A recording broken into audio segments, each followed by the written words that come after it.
Okay. Now.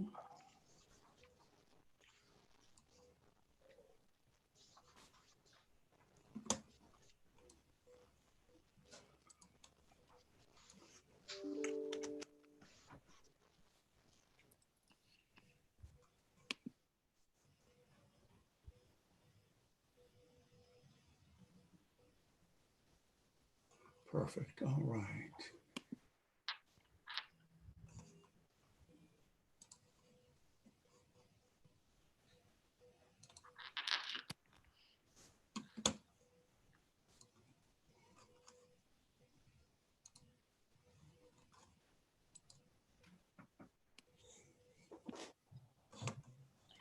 Hey, Randy, just real quick, where would somebody find the YouTube link? It's on the board agenda. I just made it active. So they go to our board docs and the website, and they pick today's agenda. There's a button at the top left that will connect. Okay, thank you. And it is up and running. Yeah, I can see the little marker says live on YouTube. I wish there was a better way to put that out there, but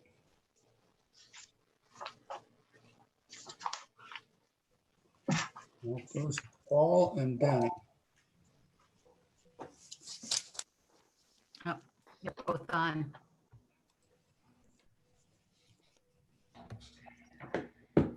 Morning, Mr. Ward. Morning, Mr. Ward. Good morning.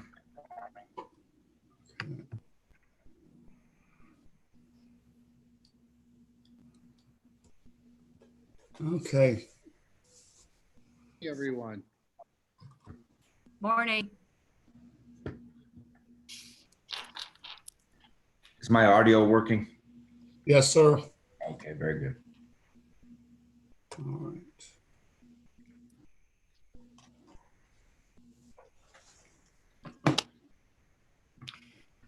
Mr. Ward, we were hoping you'd be able to join us today from some exotic place from your travels. And was it last week I called you and you were in Alaska? That's right. Swim in the Arctic Ocean. Really? Yes, I did. Jeez. What was the temperature? Water temperature was 30. Oh, You didn't swim very long, I assume. Yeah, it was below freezing. That's right. Nope. The GoPro is 29 seconds long of the experience. Good. Polar plunge. All right. okay. Give me a second here. I am the meeting. Donna, we are recording. So whenever you want to start. All righty. I call to order this regular meeting of the Huron City School District, Tuesday, July 21st, 2020. Randy, would you call the roll, please? Mr. Jones. Mrs. Green. Here. Mrs. Mast. Here. Mr. Slocum. Here. And Mr. Ward. Here. Good. Okay, and I know this is always difficult, but let's do the Pledge of Allegiance. I pledge allegiance to the flag of the United States of America and to the republic for which it stands, one nation, under God, indivisible, with liberty and justice for all. Very disjointed, sorry. Okay. First off, we need an approval for today's agenda. Can we have a motion, please? So moved. Thank you, Second. Jody. Thank you, Scott. Randy, call the roll, please. Mrs. Mast. Yes. Mr. Ward. Yes. Mr. Slocum. Yes. Mr. Jones. Yes. Mrs. Green. Yes. Okay. Next up is our approval of the board minutes from our last meeting. And I need a motion to accept the minutes. So moved. I'll Thank you. Thank you, John. Randy, go ahead and call. Mr. Ward, Yes. Mr. Slocum, Yes. Mr. Jones, Yes. Mrs. Mast, Yes. Mrs. Green. Yes. Okay. And then for audience and community participation, do you see anything on? I don't think anyone's on, so. Okay. All right, then we'll go ahead and move on to the treasurer's report. Randy, you can start. Okay, well, I know there's a lot of stuff in the notes there, and I know we want to spend most of our time probably on the restart plan. So most of those notes are there mainly for you. There's a couple things I'll follow up with emails after the meeting, but I just want to kind of get through these things briefly. Not that they're not important, but I'm sure the restart plan is forefront in your mind. Let me start by, can everyone see this little chart summary of last year's spending and revenues? The message really is, pretty clear. We spent slightly less than what we thought we would, which is good. At the, particularly toward the end of the year, we focused on trying to hold in purchases on supplies and capital. And I think we did a pretty good job there. Revenue, you see 100%, but that takes into account the state cuts. And in fact, like on the revenue, the unrestricted A, you see 2.1 million. That should have been closer to 2.4 million. So we received everything we were supposed to receive. That's really what it is. So we did end the year, and I don't know why. I had updated that chart, but at the end of the year, better than we thought in November, but not as good as we like because of budget cuts. So not completely unhappy. Obviously, we still got our challenges and ahead of us. Let me pull one more thing up real quick. In your notes, I'm just gonna have to bring this over here. And of course, no one can see that. But this is the 5-year forecast. So I just want to make your attention down to line 6.01. We ended the year slightly less than 550,000 deficit, and we're deficit spending, the rest of the way out the forecast. Nothing really new there. I think these numbers are slightly better than what we had talked about in May, and this will continue to evolve. One of the reasons this year got a little worse is because I had originally projected we lose 250,000 in state funding. Right now, the governor's is saying that's 350,000. So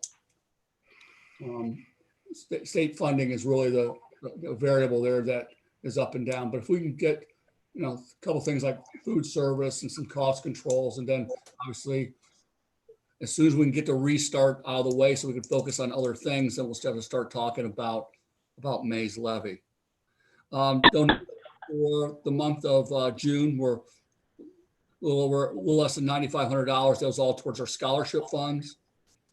You'll see it's on the agenda, all the return of the advances that you authorized, all the advances we did with June to return to general fund.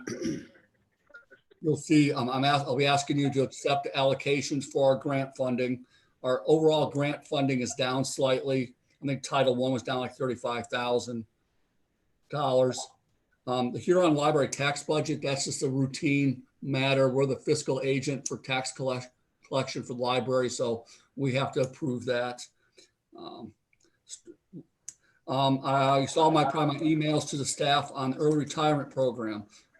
There's too much. I could have brought it this month. There's too much on the agenda, but I will put it up to you, bring it to you next month, a short presentation on that program and what we think we could save with it. The bottom line is often our early retirement program for our staff, we think can save the district some significant money. And again, that'll be on the agenda for next month with those details.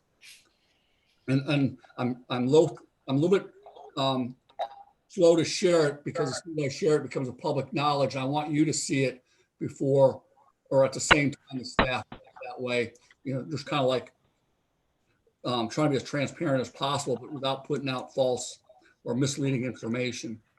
I'm asking to approve a tax abatement. I already communicated that, and I've gotten some input back from the board members. Well, tax abatements are not ideal. I think it's something we need to do. And just a FYI, we've got some board revision counter complaints going on. Pretty much J&J Holdings and Great Lakes are the two active ones at this point. Sawmill Parkwell LLC, we negotiated and settled on that one. Great Lakes has made a counter offer, which is not high enough yet, but once those are settled, I'll send a separate email detailing where we ended up on this. And those cases are typically cases where the property sold at a higher price than what was appraised. And typically the sale price is where you end up with on the valuation, but they're arguing that they paid too much money for it, essentially. We got a little bit more money from the state and CARES funds, and that can be only used for COVID. And we'll be talking this week on how to utilize that. So some of the stuff on the restart plan, some of those will be coming out of that money. And the last thing on my list, I just wanted you to be aware of some of the things I'm involved with outside the district. Just for your information, I'm highly involved with OASBO on professional development committee, and City of Huron on the finance committee. That's been kind of an ongoing thing with the district. And I've just been added to the NOACA operating committee and joined the United Way board of directors a couple of months ago, and they just asked me to be the finance chair for United Way of Erie County. So I got a few things going on outside of the district. So that's kind of my report. I know it's fast and furious, but I want to save as much time for the restart plan as possible.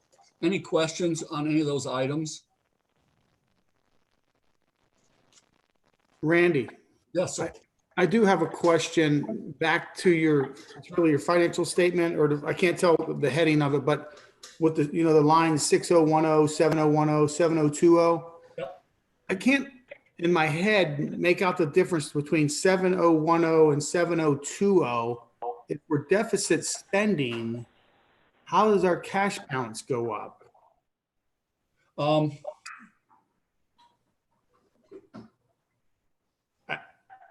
I guess I'm confused between 7010 and 7020. What 7010 is July 1st. That's so July 1st, 2020. Well, this was 2019. And then 7020 is 6/30, 2020. So those numbers represent that deficit. So you got to look at the line in the green. That's where we end the fiscal year at. We ended this fiscal year 4.4 million. We'll end next fiscal year at a little less than 3.6. Okay. Okay. Yep. Thanks. And I'm working on some other summary documents. John and I had a conversation yesterday, maybe to find some ways to simplify some things so you get a better picture, a snapshot, or where we are without having to wade through all the detail. So stay tuned for that. Any other questions? Thanks for the question, Scott. No, thank you. Okay, thank you, Randy. We'll move on to superintendent report. Danny, you're up. Okay, good morning, everyone. Randy, before you pull up the screen, the shared screen, I do want to share something with all of you. Most of you are familiar with the Erie County Community Foundation.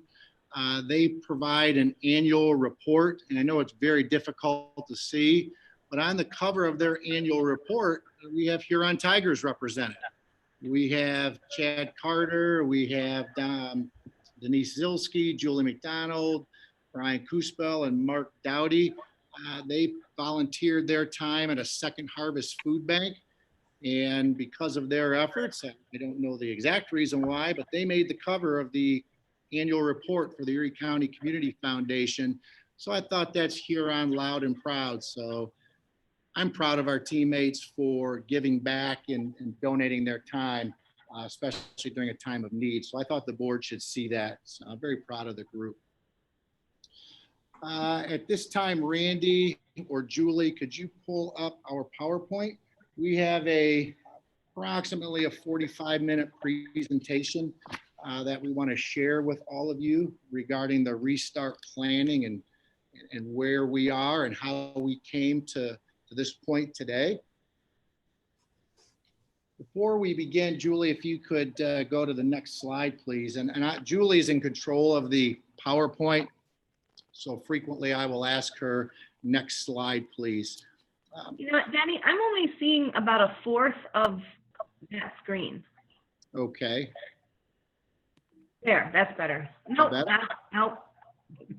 Nope, I'm not seeing the whole screen. It's full screen on my end. I don't know if anyone else is having a challenge with that. Looks like a full screen to me. Okay, yeah, me too. Okay, Maybe- now I have nothing. Maybe you expand it possibly. Okay, all right, got it, thanks. Okay, all right. Thank you, everybody. Again, good morning. Welcome, everyone. We're going to take about 45 minutes or so to talk about the restart planning.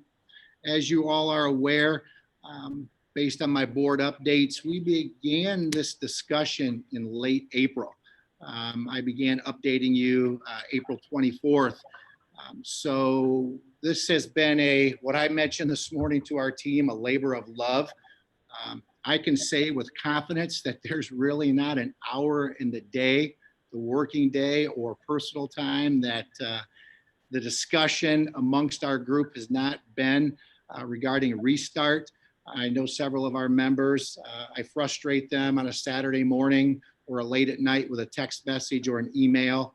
You know, hey, what about this? Did we think about that? So again, it has been a labor of love.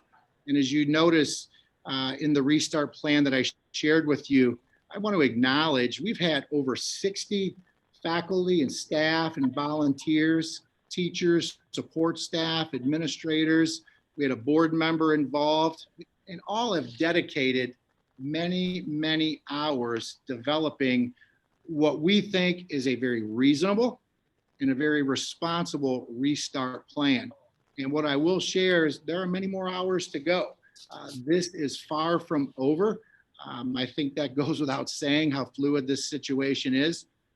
But this plan is a result of, as I mentioned, the labor-intensive work of many. We've included parents. We had a parent survey. We had staff surveys, multiple surveys to our staff go out for seeking different pieces of feedback. And what I'd also like to share, it's not part of this. We actually started a week and a half ago or so. We began taking a deeper dive and we identified randomly approximately 100 families that we made calls to, seeking more in-depth feedback.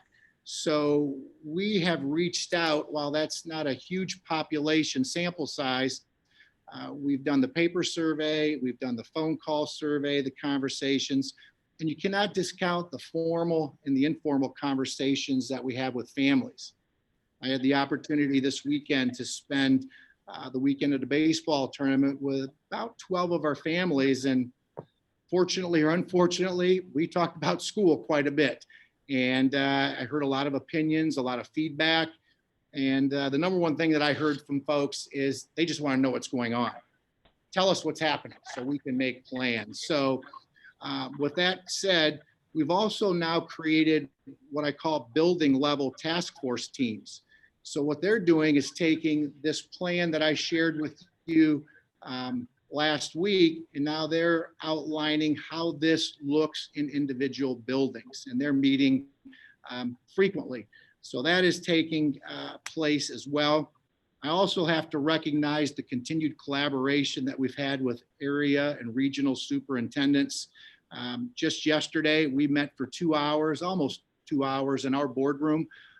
We had superintendents from around the area with Mr. Shade here, talking about different restarts, different philosophies, what's happening out there in the world of society, if you will, that will impact our restart plans. And also, we've done quite a bit of studying, research. We've researched local restart plans. We've researched plans from around the country. We've also looked at plans from across the globe, districts, school systems that have started actually, 6 months ago. And of course, we're always following the guidance of the leading health experts. We have aligned much of our decision-making with guidance provided by the Cleveland Clinic. Of course, that's aligned with the CDC, the Ohio Health Department. Ohio Department of Health has shared documents with us, which I've shared with all of you, the Ohio Department of Education, and of course, the Erie County Health Department. So with that said, the information we're going to share with all of you today has been researched. It has been shared with health experts. It's been aligned with health experts. It's been shared with educators as well. So again, I want you to recognize the depth of thought and planning and strategy that has gone into what we're doing. And I also want to have a shout out to Mr. Shade. He has been absolutely wonderful to work with. I was on the phone with him last night, dinner time, talking with him again, more about restarts, what that's going to look like, what his comfort level is, and so forth. So again, I would be remiss if I did not recognize the absolute collaborative spirit of Mr. Shade. Next slide, please. Okay.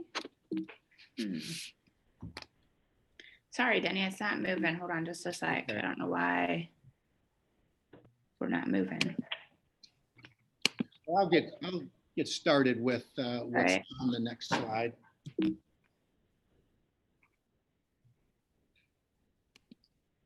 We have to close and restart, maybe? I'm not really sure. Sorry about this. It's okay. There we go. All right. Guiding principles. Any decision of this magnitude, any qualified leadership team, when you're looking at a decision of this magnitude, a decision that's going to touch, people's emotions. This has become a very hot touch point topic. Emotions, varying degrees of thought on what schools should do, everywhere from full remote to bring them all back. And there are good arguments on both sides of that, very articulate arguments. So any decision of this magnitude, when there's a lot of noise out there, it is always sound leadership to create guiding principles, to allow you not to be distracted, as I mentioned, by the noise that's out there. Because again, keep in mind, the decision of this magnitude, this decision in general, there is no model. School has never been started, if you will, or decisions made to start a school have never taken place like this. So this is new territory. There is no playbook for this. So what we have to do is grasp this new reality. While educating children is our business, never before, as I said, have we had to address the safety and well-being of students, our families, our staff, and our greater community. The reality is we are preparing for an invisible intruder, if you're looking from a safety standpoint. So with that said, we have to have guiding principles that we can fall back on when we are making these critical decisions. First of all, again, our business is education. So a guiding principle is we need to make sure we are providing quality educational opportunities for every child. Quality educational opportunities. But we also, the caveat to this is we must make sure we recognize and embrace the fact that we have to reduce the opportunities for contamination or spread of COVID-19. And there are many challenges with that because, as I've said, this is invisible. You can't see COVID walking through the front door. Something that we outlined back as early as March 13th when we closed school, or we were directed to close schools, that we would communicate on a regular basis with all stakeholders. That includes our faculty and staff, with our board, with our parents. What we started doing starting in March is I started communicating with parents weekly with a weekly update. That was through the end of the school year, and it's been bi-weekly through the summer. Another guiding principle that we must recognize is that we must support not only the academics for our students and our staff, of course, but the social and emotional needs of our students, our faculty, and for our families. And as we go through our presentation, Dr. McDonald and Mrs. Charville are going to talk to you more about the academic piece to our restart and the support services. Something else that we must recognize is that these plans are going to evolve and change. This is a novel situation. It is changing hourly. And what we have to make sure we are ready to do is that we are ready to pivot on a dime to whatever circumstances are brought forth. And again, I will stress this point one more time. We have to recognize that these plans are going to evolve as circumstances change in and around our district and our community. Next slide, please, Dr. McDonald. As I mentioned in the previous slide, this is a novel situation, rapidly changing. So much of what we are basing decisions on, obviously science, facts of our local climate, but also based on assumptions.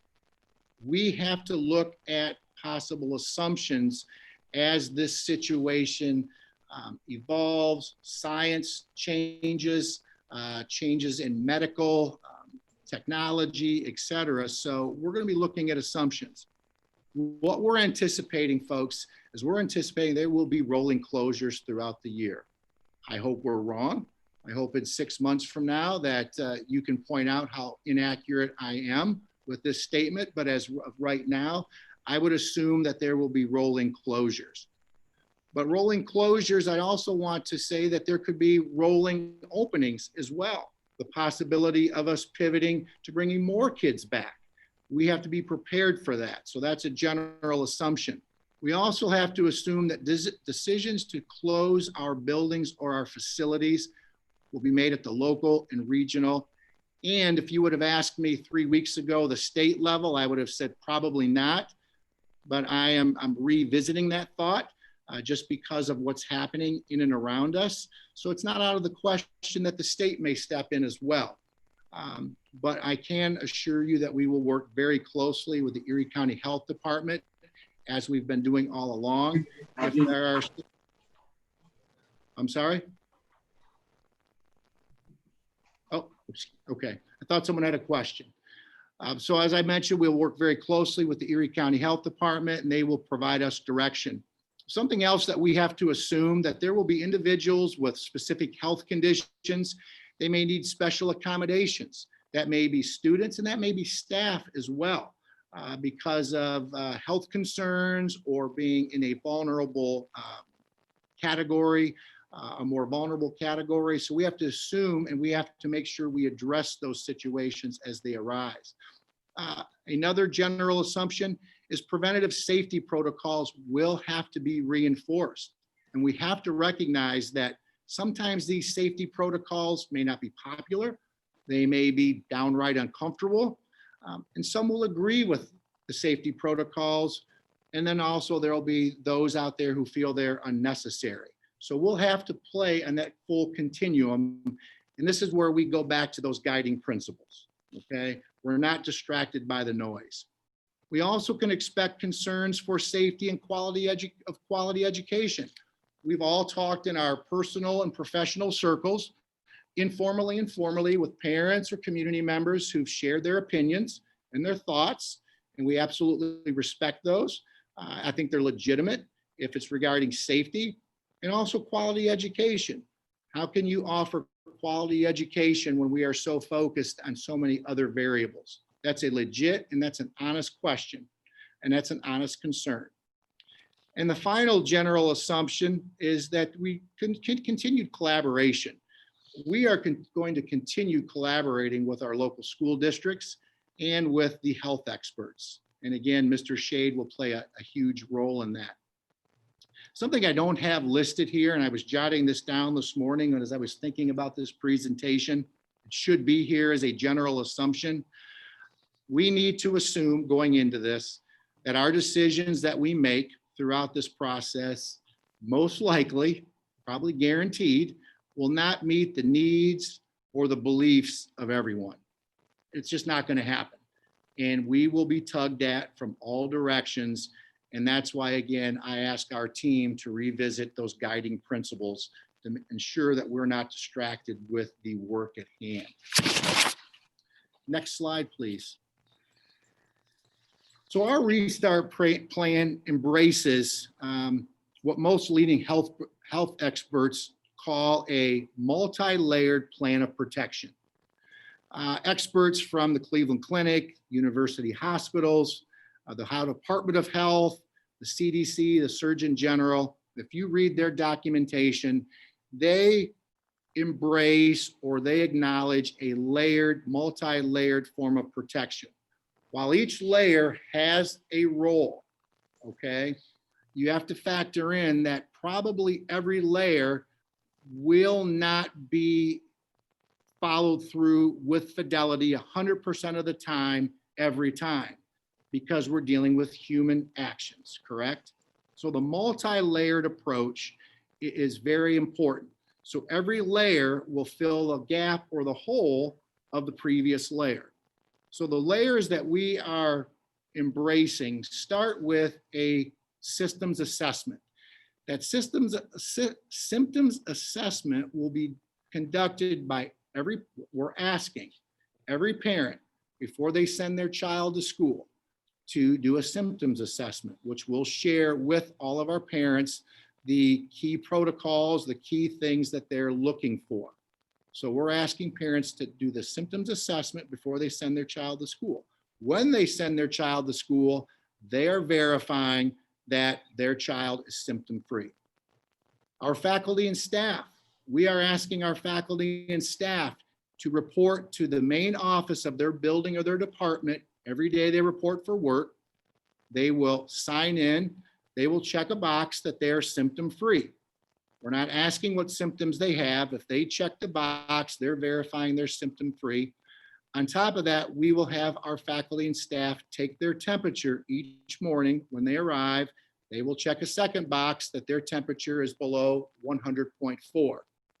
That is verifying that they are, again, symptom-free. That's the first layer before we get through the door. The second layer will be robust hand washing protocols. We're actually working with the health department. They're going to create a tutorial that we're going to share with our students, because I learned from the health commissioner that there's an art to washing hands that most of us don't recognize. So we're going to share that with our students. And that will actually be embedded in throughout the day as well. A third layer to our multi-layered approach will be the disinfecting and sanitizing of high touch point areas, which I'll talk about a little more in depth a little further along in the presentation. The fourth layer of a multi-layered approach will be physical distancing. And the leading health experts are saying 6 feet. Well, I'll be transparent. We have some school districts, not only in our region, who are embracing a little bit less.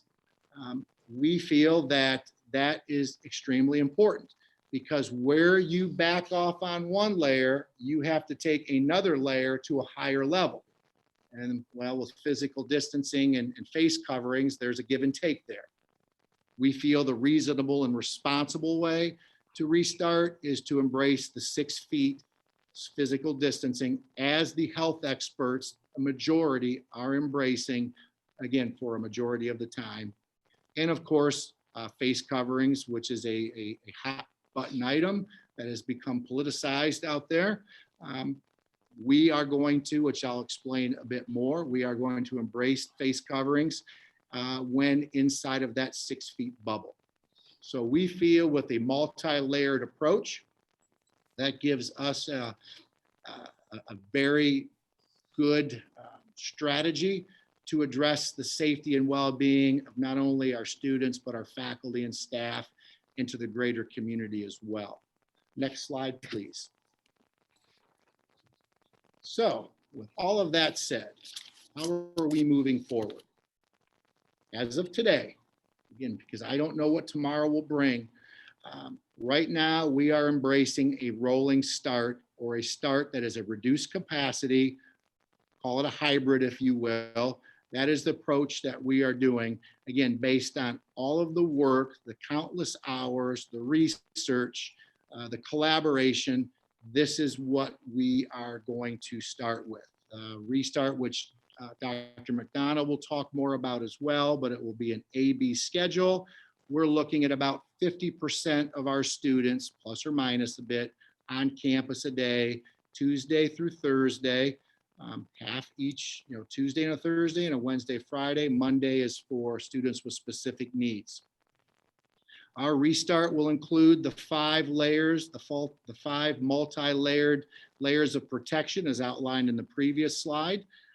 All staff will be expected to report to work daily because we have work to do. We'll be educating children. Our restart, our hybrid start, will be reviewed within the first 30 days. And we have an option. Again, our reasonable and responsible start brings kids back at a reduced rate. After 30 days, we can review the circumstances surrounding our community, our school district, the general region, if you will, and we can either pivot to the left and bring more students back based on circumstances, or in fact, we could pivot to the right and go to more of a remote learning. And again, all of this will depend on this highly evolving novel situation that we're dealing with. So we have the ability and the capacity to review in 30 days because we have plans to go either way if we pivot. And that's what's great about strategically planning so far in advance. We feel very comfortable pivoting in either direction. As I shared with all of you last week in my conversations, and I appreciate each of you indulging me last week as I talked through this process. You're all our tremendous sounding boards for this. We are building in an extra 3 days at the beginning of the school year for preparation. We are, by calendar, expected to start students on August 26th. We felt, after reviewing internally with our faculty and staff, collaborating with my colleagues from other districts, hearing what they're doing, it made more sense to me, after thinking about it, hearing the rationale, that we build in 3 more days for preparation when all faculty and staff are on campus. Because again, keeping in mind, I'm sure I sound like a broken record, but we've never started school this way. And it's so much more than just educating children that we're responsible for. Our degree of safety and well-being is ratcheted up, if you will. So we need to ensure that we have fine-tuned that process. What does it look like when kids change classes? What do one-way hallways look like? What does it look like for splitting for cafeteria time? What does it look like social distancing in the hallway? What does it look like with restroom breaks individually, drinking fountain, drink time? So many nuances to pulling this off that we want to ensure that we are ready. And of course, there's an academic planning piece to this as well. Because as I mentioned, we could have a different scenario within 24 hours if something happens. So we need to make sure we're ready. Next slide, please. So what does this look like from the operations standpoint? Well, physical distancing protocols will be followed. 6 feet will be reinforced for a majority of the time. That includes in each classroom. Desks or tables will be spaced to the best of our ability, 6 feet apart. Anytime that our students begin travel, again, we will embrace to the best of our ability to ensure 6 feet apart when students are mobile. Anytime that there is a gathering, we will focus on trying to do our best for that 6 feet apart. Face coverings, which the district will supply for every student and every faculty and staff member. Whenever students or faculty and staff are inside of that 6 feet bubble, if you will, face masks, face coverings will be mandatory.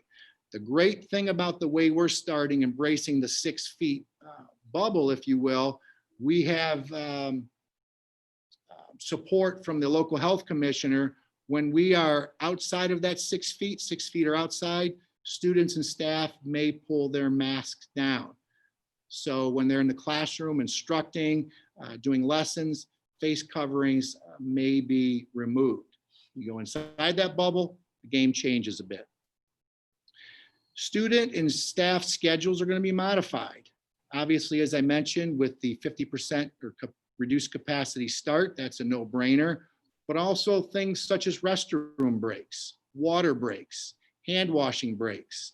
We're going to reduce large gatherings. That includes for mealtime, that includes recess of these once, which are instinctful, if you will, type of routines are all going to be changed because of the situation we're dealing with. All visitors will be limited. It will be very difficult as a visitor to enter our building. It will have to be for a very specific approaching an emergency to enter our building. All visitors will be required to wear a face covering. Hand sanitizing stations will be made available throughout all of our facilities, hallways, etc. Hand sanitizer dispensers will be placed in every classroom and on every school bus. We will, as I mentioned before, reinforce frequent hand washing. That will now be built into our daily schedule, frequent hand washing. And as I mentioned, there is an art to that, and we will provide a tutorial for our students and our faculty and staff so we can wash our hands the proper way. Next slide, please. Operations. As I mentioned before, spacing of desks and tables will be 6 feet apart. And again, this is strongly encouraged by the CDC. Not only will they be 6 feet apart, no longer will we have them in pods where they're facing one another. Best practice by those leading health experts say facing one direction to eliminate opportunities for exposure. Building access points are going to be reduced. We're going to limit the exit and entry points for each building, and this is for sanitizing purposes. And this is a direct recommendation from the Cleveland Clinic. The more we can control that and have the proper materials available at each entrance and exit, we eliminate opportunities for contamination or reduce opportunities for contamination. Arrival and dismissal routines are going to be modified. And this is another reason why we're looking for those 3 extra days to prepare. We're going to stagger arrival and dismissal times. No longer do all the kids run to the bus or run to parent pickup or run to the front door to ride their bikes home. It will be a staggered dismissal and a staggered arrival. And the rationale for that is to reduce the opportunity for larger group gatherings. Will it be perfect? No. We're dealing with young children who, you know how they are at the time of dismissal. They're pretty excited. So we're going to do our best to manage that, and staggering those times will be absolutely imperative. All high touch areas, high touch points, those objects or areas will be disinfected frequently. The district will maintain an inventory of safety and disinfecting supplies, an inventory of 2 to 4 months. And we'd like to go 4 months, but anything 2 months, and the reason we give ourselves that flexibility is because of just the ability to secure those materials. But our low point is 2 months, and our best practice point is 4 months. Next slide, please. Operations, reduce capacity in eating areas. It will look a bit different in each of our buildings. Some of our buildings may add additional lunch periods for the day. We will also, in some buildings, utilize alternative spaces for lunch. And the whole idea is to reduce the capacity so we can ensure 6 feet to the best of our ability. Alternating spaces, alternative spaces could be the gymnasium, the cafeteria, could be the classroom, maybe an auditorium. No sharing of student supplies. And I guess I'd step back and say we will limit or eliminate the sharing of student supplies. Again, reducing the opportunity for contamination. We will limit or eliminate the use of lockers. And the rationale for that is to avoid congregating large groups in the area. We're working on protocols, how to make that manageable, not only from a student perspective, from a safety standpoint as well. Creating one-way hallways when possible. I know in 2 of our buildings, their strategy is whenever you exit a classroom, you go right. That keeps all traffic on the right side, regardless of direction someone is going. And again, the whole idea is to reduce face-to-face contact and to ensure the physical distancing, and again, reaching for that 6 feet, if you will. We are going to limit and, well, actually eliminate trips at this point, field trips to places that are unsecure. We're going to limit or eliminate large group gatherings during the day. And again, field trips right now are going to be placed on hold. We're also under the guidance of the Erie County Health Department. We're creating separate sick rooms in each building for those that we think or potentially are experiencing symptoms. For those of symptoms, maybe they were nauseous or a temperature, etc. Keep a separate area for the traditional, if you will, students who come to the main office because they got hurt in gym class and they need an ice pack. We want to separate those kids. Again, the whole idea is to ensure, to the best of our ability, as I say often, the opportunities for contamination or spread. Transportation. Face coverings will be required on all school buses. Physical distancing will be maintained when possible. Again, transporting kids is a big part of how you restart your school. We have approval from the Erie County Health Department that we can place 1 kid per seat as a best practice with a face covering. We do have some leniency there. We can place family members next to a seat. And if there is a rarity that you have to double up, as long as face coverings are in place, that's a best practice that we would be okay with that. Each bus will have hand sanitizer at the entrance. Students will sanitize their hands before entering the bus, and they will sanitize their hands as they exit the bus. Next slide, please. More operations, how we're going to pull this off. Our custodial staff will be trained. That actually should say we're trained on the proper use of disinfecting equipment. Our custodial staff was trained by Sandbay. We purchased, and thank you, Mrs. Zilski. She's really been on top of this. We purchased large backpack sprayers, 1 per building. They almost look like something from 21st century, the Jetsons, this backpack with a gun, and it's for large areas. We also purchased disinfectant foggers that we're utilizing in common areas. Could be not quite size of a gymnasium or a hallway, but could be an area like a restroom, etc. And we also purchased multi-purpose sprayers for each classroom. And the training was for the chemicals with the backpack. So again, we've trained our staff, and this will be ongoing as well. The disinfecting and sanitizing chemicals we use are hospital grade, CDC approved. And if you really want to get technical, I have a list of them here. I'll be more than happy to share with you. Drinking fountains. Right now, if you remember back a year ago, we started the retrofitting of our drinking fountains, 1 per building, to water filling stations. Well, we are retrofitting more former drinking fountains into water filling stations in each building. And under the direction of the health department, drinking fountains that are not retrofitted or a traditional drinking fountain will be turned off. In other words, we can only access the water filling stations. And we are purchasing every student a water bottle to have. So we're working on that as we speak. The athletic department co-curricular activities begin developing safety protocols aligned with local, state, and federal guidelines. If you remember, I shared back with you a few weeks ago, the Ohio High School Athletic Association outlined a 3-phase restart plan, and we aligned our plan with that. That plan was shared with the Erie County Health Department, and it's pretty much the same plan all districts in the area are using. So we are following the Ohio High School Athletic Guidelines. Mr. Camella has been doing an exceptional job working with the OHSAA and with Mr. Shade. They've become quite good friends here recently as well. So appreciate the work from those folks.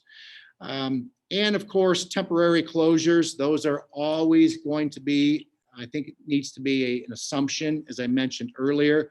And by temporary closures, it may just be a building. It may be a building for a day, 2 days. It may be the district for 2-3 days. It could be the district. Again, we have to assume that. We have to anticipate that that is a reality. And again, we will work hand in hand with the Erie County health experts on when and how that will take place. At this point, I have completed, and there, I know there are so many more things, you can get so minute in the details, but I've given you a global perspective on the why and how it will look for the most part day to day from a district standpoint. I do at this point, I'm going to turn it over to Dr. McDonald, but I also want to share with all of you that we received yesterday from a district former superintendent who is organizing the restart meetings of all the regional, that's Erie, Ottawa, and Huron counties. Former Sup who's organizing these. He has access to every school opening plan in the area. He has them from across the country. And he made it a point to reach out to us after I shared his plan, that he was absolutely impressed with our plan and the level of detail regarding the academics piece. Because right now, all the talk is operations. Mr. Denny Dowdy recognized the academics and the social services detail in Huron's plan. And that's just a direct reflection of the work of Mrs. Charville and Dr. McDonald. So I'm very proud of them for having our plan noticed. So thank you, ladies, for that work. At this time, I'm going to turn the presentation over to Dr. McDonald. Good morning, everyone. Thanks for the time this morning. As Denny has said, the collaboration has just been phenomenal, not only with our team, but our professional networks, our neighboring school districts, Pete Shade. And in order to do that allows us to move forward strongly with academics. In order, though, to move forward, I'd like to share with you what has transpired in-house and within those networks this spring and summer. So we recognize as one of our assumptions and guiding principles that the learning outcomes for students are going to be uneven from this spring. So working with our staff the last week that we were together to identify where these gaps are, both with curriculum, what we can do better instructionally to close those gaps as they come back. We had grade level meetings and then department meetings. I want to say that last week, which would have been the first week of June. And this was prior to any assistance coming out from ODE. Since then, ODE has provided some materials that we have used informally, but I'm really proud of the team for getting that work going in May prior to the teachers leaving for summer. At that same time, we were trying to wrap our minds around how to best embrace all of this. And what Denny had us do, and I think was really great at the time, is we did it in pillars. So we had academics, we had operations, and we had student services. And so in order to come together, we had to separate, if that makes sense. So the academic team started meeting early May. At the district level. So appreciate my teammates' work on that with Mr. Tim Land and Mr. Mark Doherty, getting together and at a very macro level. So getting together the research, the ideas that had come before us, looking, as Denny had said, really globally as the pandemic moved to us, looking at how other countries had dealt with the reopening of schools. So sifting through all that information and building up a framework, and then starting to include teachers at the building level. So that came a little later in June. So also in June, we had staff who wanted to. We offered the Summer Learning Institute, where we talked about grit in the classroom. Perfect timing, perseverance, both from a student's perspective, a parent's perspective, a teacher's perspective. And then also to the Google training. So all of our teachers have been offered the Google Classroom training. That'll be our learning management system for most classes moving forward this fall. It allows us a baseline of consistency, which I'll talk about a little bit more, but that baseline of consistency gives us opportunity to move forward with everybody together. So our building level teams really got off the ground. As school ended, we had teachers right back at it with looking at how taking that district restart plan and forming their building restart plan out of it. Developmentally appropriate procedures, everything like Denny had mentioned, from what's it look like entering the building as a student from the student perspective, going through their day, and then through dismissal. So we are going to have that opening week preparation with staff. A lot of training, including public works opportunities. Public works is what houses our training modules for all staff, the classified as well as the certified. We actually open those trainings a couple weeks early. Typically they open in August, but we opened them last week. That was a suggestion by our staff to say, hey, can we get in these early and knock these out, knowing that we have other things coming down the pike? And so again, just the research and collaboration, and even, this morning, people texting articles and, hey, did you hear about this? Or, what does this look like? I can't say enough about that, both the informal and the formal. We have different staff members popping in and out of the buildings for meetings, would stop by and talk to Holly or I, and say, I heard, this, or in our meeting that, and what do you think? And it's just been great. And, even though it's trying at times, it's trying for all the right reasons. We all appreciate a good challenge. So this has been good. So with that, we actually have two models for the return. And from those two models, we have different options. So of course, if the world was perfect, we would like the full return, 5 days a week with students, and do what we do best, that traditional start. So we know at this time, as of 8:30 this morning, that's not in the cards for us. And even if we did do a full return, we have some families due to the pandemic who would prefer to still keep their students at home. So Huron is proud to be offering, going forward, the Huron Virtual Academy for families who want to stay at home. Now, this is not the same as homeschooling. That is totally separate. The Huron Virtual Academy will be run by the city schools. And we're asking families to make a 9-week commitment each time. So as we look at this rolling start, and if we're 30 days in and it's decided that we come back to a full return, families can still have this option. And if they feel that at the 9 weeks that their family is ready to come back, they may do so. And we will transition the students back accordingly. But likewise, if they still feel for whatever reason that they would like to stay in the virtual academy, they can commit to another 9 weeks. One of the things that we learned this spring is we have to take the good that comes out of where we were stretched to. And this actually has a longer lasting impact than just to do with the pandemic. We know sometimes that traditional schooling just doesn't work for all students. And we have about 30 students who are opting out of Huron City Schools to do virtual learning through different entities. So we would like to welcome those students back through this and have them connected to Huron City Schools, and also graduate with a Huron City Schools diploma. So very excited by that, and we're putting the details together. We have a team working on that, meeting next week to put some more information together so that we can get that out to families so we can plan accordingly.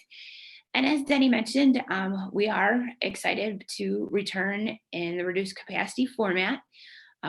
We are looking, we're calling them a red-gray schedule. So students who are assigned red days will be in person on Tuesdays and Thursdays. Our gray day students will be assigned Wednesdays and Fridays. And Monday becomes a tiger day. We chose Mondays because looking at the school calendar, we seem to be off on a lot of Mondays for different federal holidays and the whatnot. So we want to keep face-to-face as much as possible given the restraints. So the Tiger Day is something that can be used. It will be scheduled for students. They can receive related services if needed. We can do small group instruction and small group assessment. If you will, a small group assessment or an individual assessment may be something that our school site, Kathy Knight, would handle on that day. Again, looking at opportunities where we don't take the student out of their instructional time with the classroom teacher because it's so precious. Being creative too, we also have an opportunity for a large group assessment. So an example of this, if you will recall, in February, we take all the juniors to BGSU to give the ACT. And I hope in February we can still do that. But if not, this gives us an opportunity to do that type of testing in our building. So think of the cafeteria or a gymnasium that could support, say, chemistry, finals, those types of things where you need more of a proctor than just a quiz online or something of that regard. Also too, if you recall, our intervention instructional teams, our IST teams, we typically meet during the school day and have parents come in. That is something that could also be done on Mondays, again, so it keeps the teacher in the classroom during instructional days. And again, teachers can also set up the remote video during Mondays. So teachers are not going to be available to the students when they're at home because they'll have have students in their classroom. So if you recall in the spring, we had different Zoom meetings, Google Hangouts, where teachers would get on. It's not going to be able to work like that as a management mechanism. So when the students are, if it is their home day, students will still be learning. So, but it won't look like it did this spring, if you will. It will look like front loading. So a teacher can have the students work on the introduction to the next content or skill that they'll be receiving the next day that they're in person.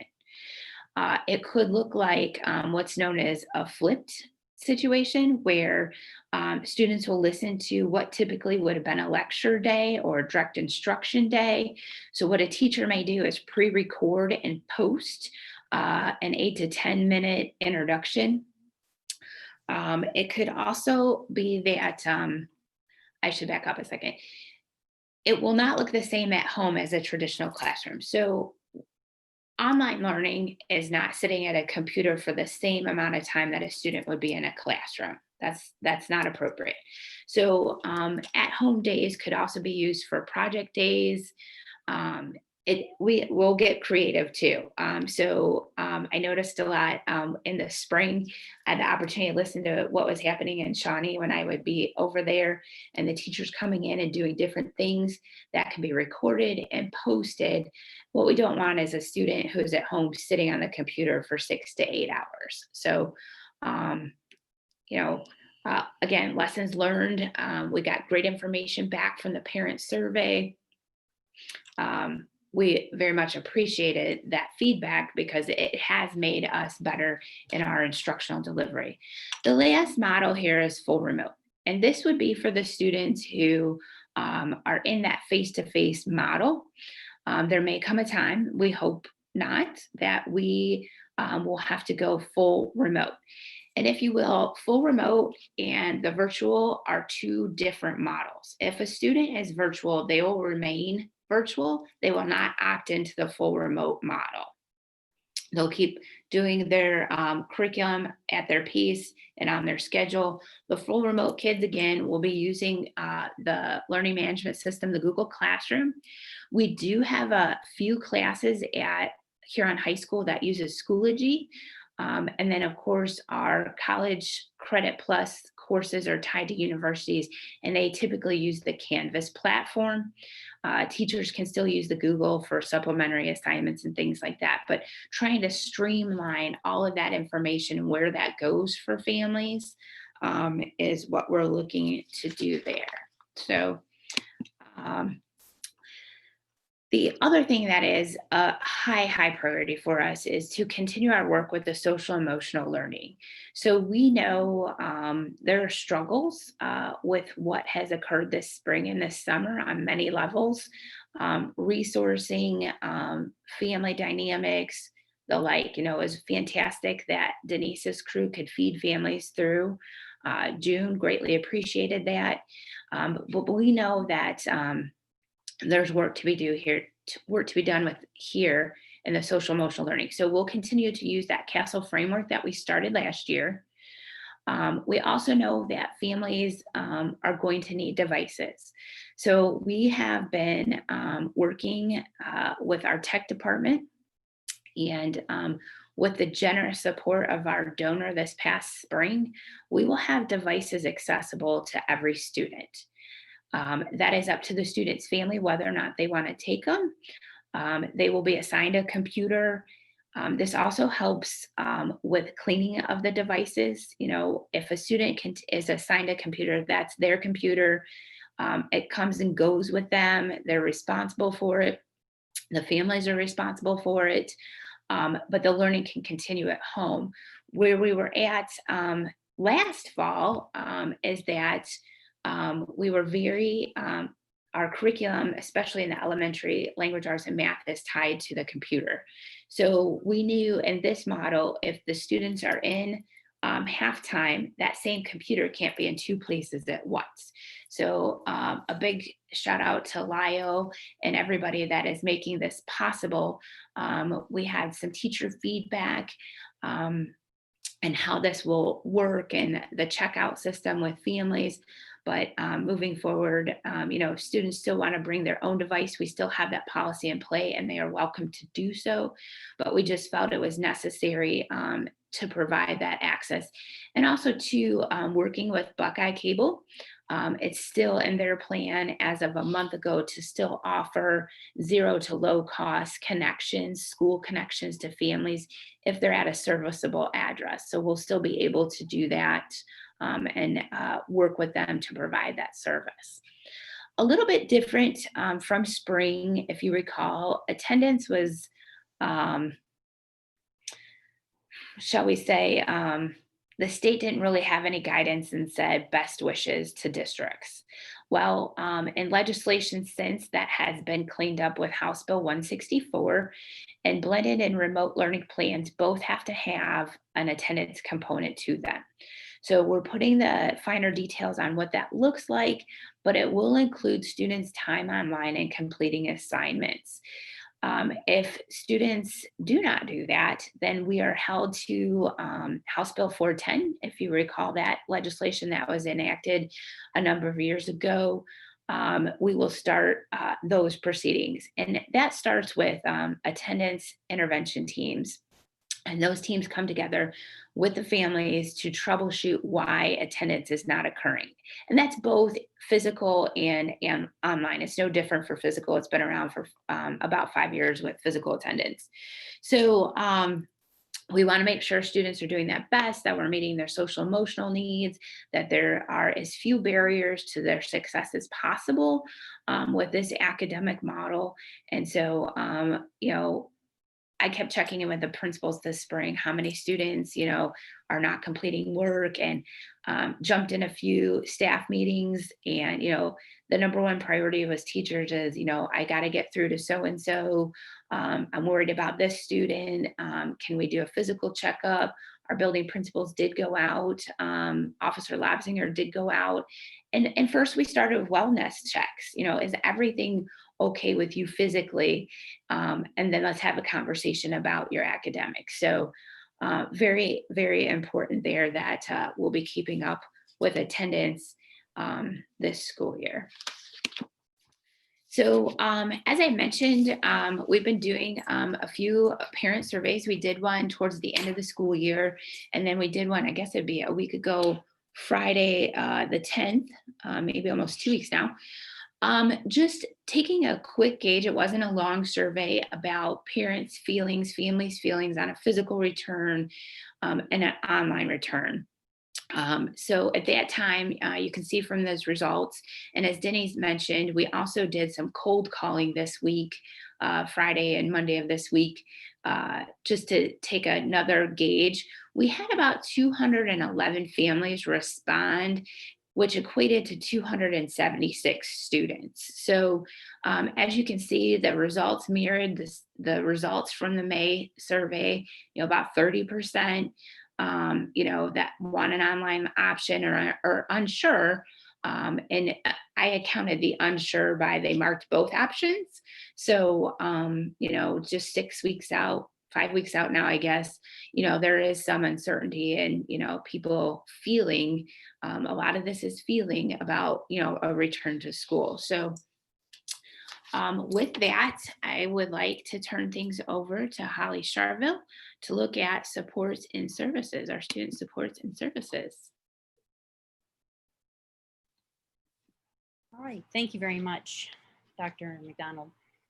And thank you all for being so attentive. This is a big piece of the work that we've put together, and we definitely appreciate your diligence in listening to all of this information. A lot of good things going on here. So with regard to supports and services, again, we like to look at those guiding principles, and we have to fall back on that. And one of the big shout outs I have is to the team of supports and services for their work over the summer with me.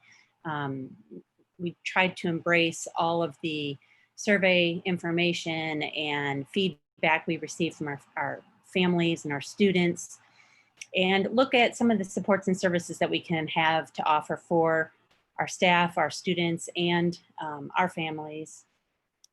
And again, looking at the guiding principle of providing a quality educational opportunity or opportunities for our students. And so moving forward for our staff professional development, again, as Dr. McDonald had mentioned, our staff have been Google One trained, and there continues to be opportunities for teachers to teach their peers in a peer-to-peer teaching model where teachers do teach teachers of things that work really well in the online or virtual world of teaching.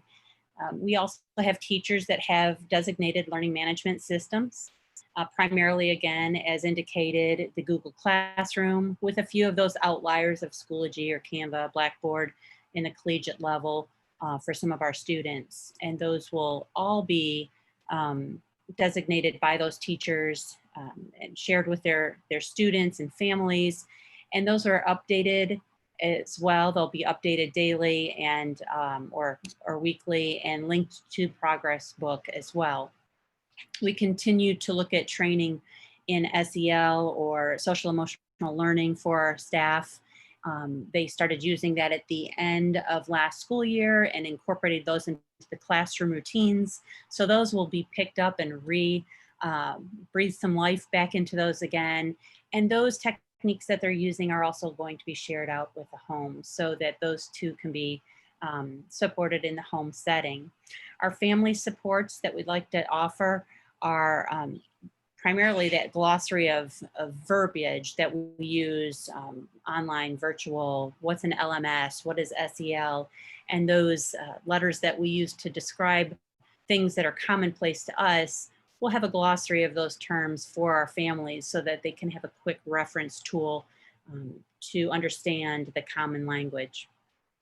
The clearly defined learning management systems will have expectations for participation and work completion, and how do we turn that work in? So those will all be clearly defined in the teacher's learning management system. Also, that, as alluded earlier, the clearly defined attendance policy, where periods of remote learning come in, we tend to see our students not as attentive. So we really want to make sure that we're making those touch points happen and having that communication with our students and their families. Being able to also provide our families with virtual or face-to-face accessibility and a one-to-one opportunity with our school psychologists or our guidance counselors, having a guidance counselor in every building. So them being able to make those one-on-one conversations happen with our families and our parents to help support the social emotional journey with their family and their child. And again, at the higher level, having that accessibility to the guidance counselor for potential jobs or community service opportunities that are out there, job exploration, and college visits, because that's a big piece and a big anxiety for some of our high school families as they start looking towards the collegiate or post high school opportunities for their child. Some accessibility to teachers and related service personnel would include things like our contact information being readily accessible on the website. And also, again, looking at that guiding principle of communication and having that occur through our email, final forms, remind, with a 24-hour response time so that it reduces periods of maybe uncertainty of an assignment or a directed task from a teacher, or troubleshooting a computer, or just giving that accessibility to that learning management system. Face-to-face opportunities and or remote learning opportunities to our children's caregivers. We'll be having these little video vignettes, as Mr. Muratori alluded to, and how to wash your hands right. And giving those in a quick reference location for our parents and our caregivers so that they know expectations again, and have those how-tos for them, some supports. Staff office hours will be posted as per building, and that will happen in the website through the building's link. And therapists, our occupational speech and PT, will also have accessibility through office hours to our families as well, regardless of the fact that they will be seeking and seeing our children through telehealth opportunities and face-to-face. Connectivity supports and technology access are one of the supports and services we considered and looked at, and Huron will continue to work with the local cable company to help parents connect and verify those access points for connectivity. Students will again have the opportunity to bring their own device, or if they would like, the school district could issue a device to those students, again, to reduce contamination. And also a technology flow chart is going to be offered to caregivers in order to provide them with an expedited answer to maybe technology questions, troubleshooting, who do I see, what do I do when? So having a flow chart for those folks to easily get an answer and reduce that wait time is a key. Food service, of course, wonderfully able to provide those foods to our children during the closure time and into June. Options for meals when students will be on their remote days or not on site are still being worked out between our Director of Operations and guidance from the USDA. So more will be forthcoming on those. And then Dr. McDonald, if you'll change my page. Thank you. Social emotional opportunities, the SEL, the trauma-informed care, providing our parents with social stories. And our kids are going through a very traumatic time right now as they haven't been by peers in a school setting. Maybe family dynamics have changed. And so we want to make sure that we're continuing in the classroom with the SEL support, and also providing the SEL opportunities for our caregivers or our families. They'll be able to access our school to address those needs. They can contact our school psychologist, who will again do one-on-one situations with families and work through and provide resources and just general information on feelings and emotions and things that they're going through. That Tiger Day, that extra, I don't want to say extra day, but the Tiger Day, looking at enrichment activities and remediation, related services, using that day to identify targeted students to work on enrichment or to work on that remediation, to look at using that time to grab them for a speech therapy minutes at that time, to do large group assessment, small group assessment. Maybe it's a testing scenario, so with a school psychologist, and we want to make sure that we're using and maximizing that Tiger Day to the fullest for those students. Licensed before and after school services are still going to be provided. It will be looking a little different, of course, in a reduced capacity, following state licensure requirements. And additional information will be out to families in the upcoming weeks. So checking it out on the website, and we'll get some information out in a letter to our folks. And again, you know, there's nothing we can't do if we don't do it together as a nice group, cohesive group. It's been a great opportunity to work with colleagues from our district and across the globe to look at supports and services that can best maximize the quality of educational opportunities for our children.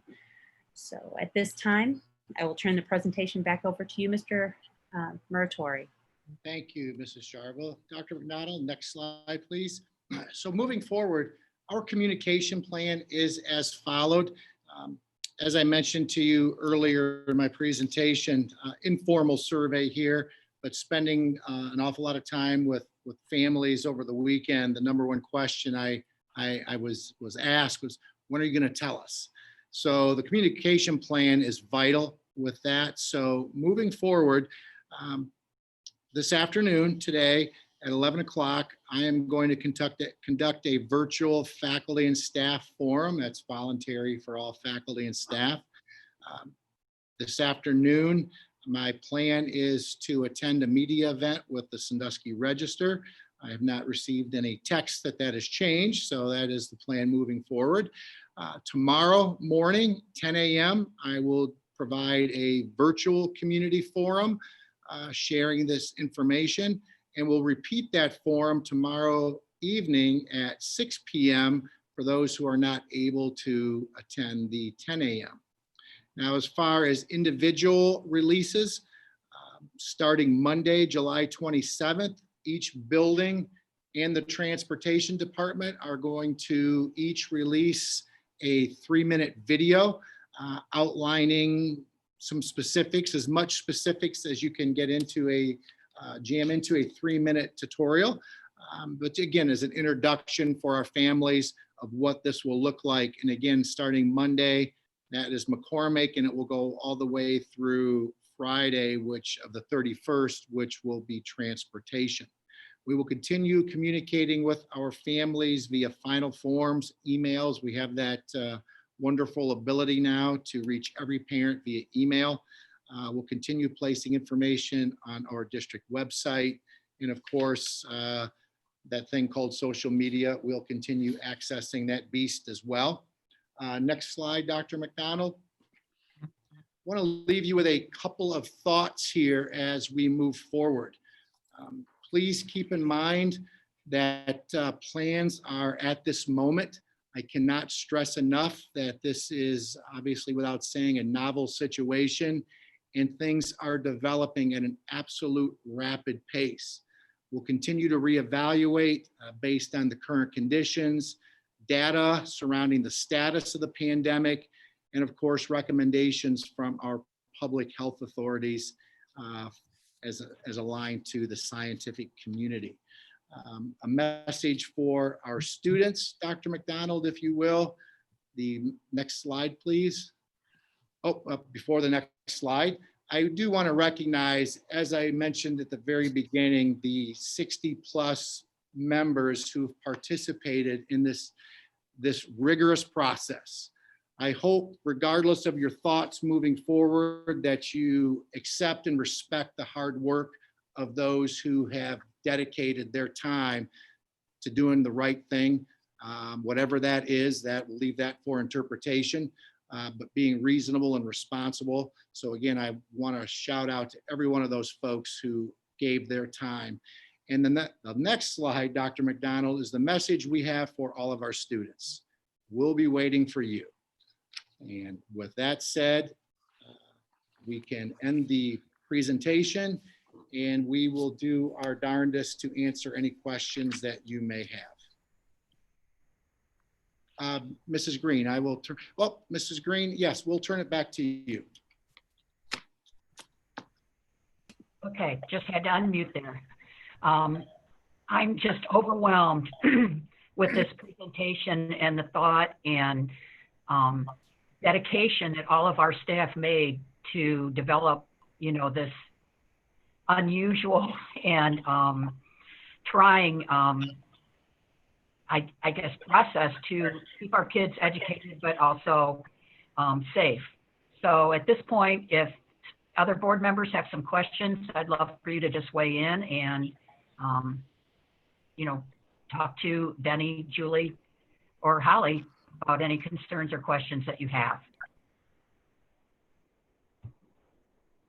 Okay, I do. I have a couple questions.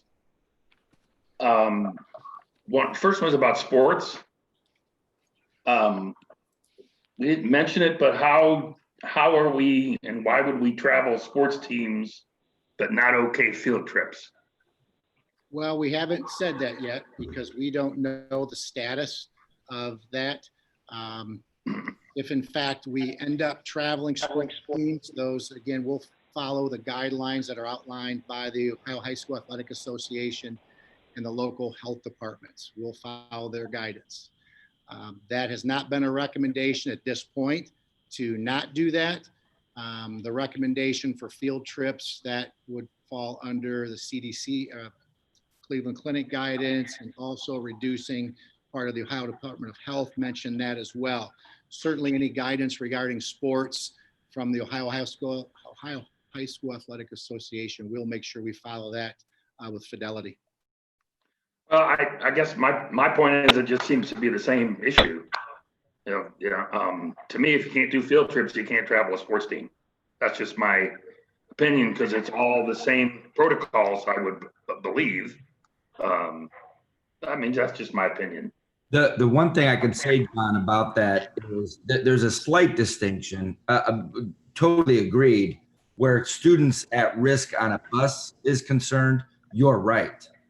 But a field trip, in sports, there's an obligation to a conference, for example.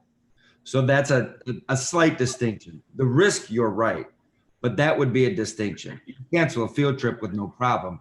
Canceling the game at Oak Harbor affects Oak Harbor and affects our agreement with the Sandusky Bay Conference. So that's I'll take it a step further, Mr. Ward, and to answer Mr. Jones's question, we're going to a more controlled setting as well, where athletes would, again, we're assuming that their district is following all those protocols as well, and there will be guidelines put in place. Whereas you go to a public setting that may or may not embrace those guidelines. But again, I can assure you that we will follow all recommendations regarding that travel and participation, which was based on the Ohio High School Athletic Association. Okay. Next, the Huron Virtual Academy. What does that look like? Are we contracting with somebody or? At this point, no, that is an option to do that. We are trying to, as Dr. McDonald explained, we're looking this as an opportunity. A virtual academy, in a nutshell, is providing an opportunity for those students with specific or perceived needs where the 8 to 3 school day doesn't meet their needs. Fill in the blank of what those variables are. Right now, we do not offer that opportunity, and we have approximately 30 students leaving us to go to another form of school option. Well, we obviously could have a challenge with COVID, with parents choosing to go to an online option for obvious reasons. We want to make sure we address that, offering an online option, but also being visionaries that we are as Huron City Schools Board and District, we want to maybe possibly address that long-term post-COVID for those kids we lose to, such as, and I know Mrs. Green has brought this up many times at the board level, why can't we do something to combat Townsend? Why can't we look at something like that? And she was absolutely right. And now is the opportunity to embrace that for many reasons. It's causing us right now, giving us the opportunity to collaborate with our faculty and staff to answer your point, Mr. Jones, so we don't have to farm it out. That's still an option if we can't find a reasonable way to do it internally. But if we can do it that way, and quite honestly, there are some CARES dollars out there that could help us as seed money to start this. Because like any new venture, there's a cost to starting this before we start bringing students back to our district. So that is the rationale. It will be students working from home. They'll have some level or degree contact with an educator, not daily, but it allows students to work at their own pace. They have access to curriculum 24/7, 365 to meet whatever individual need or hurdle they have. So it's a fabulous opportunity. Love the idea. I just was curious of what thought has gone into it or where we stand. That's, so I appreciate that. And Thought going into it, and we're meeting with our union, our HEA partners, to continue the collaboration on July 28th. Cool. Okay, I just have one more thing, and I apologize for taking up all the time, but I don't know that I missed it, but what are we offering teachers as far as support services? Like we offer students social emotional learning. If we have teachers that are having trouble with balancing things or issues with masks or face shields, or they have some social emotional issues, what are we offering them, if anything? Great question. We offer that through our health consortium, our health insurance consortium. We've partnered, and Randy could probably speak at more detail for that, but we have health and wellness services that are available. There are hotlines that are available. There are speakers that will come in. And of course, certainly locally, we certainly providing, may not necessarily be social emotional, but it could be tied to it, because a lot of this, Mr. Jones, creates stress and anxiety in our teachers. Right. So preparing them how to use Google, preparing them to utilize grit in the classroom, offering those tools could be a way to help reduce that anxiety. But once that level's already there, through our health insurance consortium, there are services that are provided. we have a partnership with Cleveland Clinic in that regard, in health and wellness, for as part of the insurance consortium. I just wonder if that should be a bullet point or something in the presentation that those things, not to be specific, but we've considered our teachers and obviously our staff too. I don't mean to leave you wonderful people out, but it was just kind of missing in my mind, just employee services kind of thing. So I appreciate that. And I wasn't even thinking about the wellness thing. So thanks for bringing that up. That's all I got. Thank you. Good questions. Anyone else? Just one point. I have a couple of questions. Just wondering, as far as transportation, I understand the one child per seat with a mask. Will siblings, if they go to the same school, be permitted to sit together? Yes, I did mention that. Siblings absolutely will be able to sit with their family. Absolutely. Okay. The next question I had, and I didn't hear this in the presentation. I know there's been a lot of concern regarding HVAC, fans, filtration. Is there anything being done concerning air conditioning, fans? Under the direction of the Erie County Health Commissioner, the direction for us is to ensure our filters are cleaned and maintained. So that's part of our summer process. One of the things that we may do, instead of waiting yearly to change those, maybe have a mid-year replacement as well. And that's just direct guidance as a best practice from the Erie County Health Department. And quite frankly, they're also, we talked about fans yesterday. Fans are to be used as a minimum, because you don't want fans blowing in the face of children. So obviously that's going to cause challenges when the heat kicks up. So we're going to have to be very strategic in how we use fans, if we even use fans at all. Okay. And my last question would be, given the fact that there were 100 parents or families called and I'm sure they had questions or there were questions asked. Will there be a section in this restart plan where you have FAQs?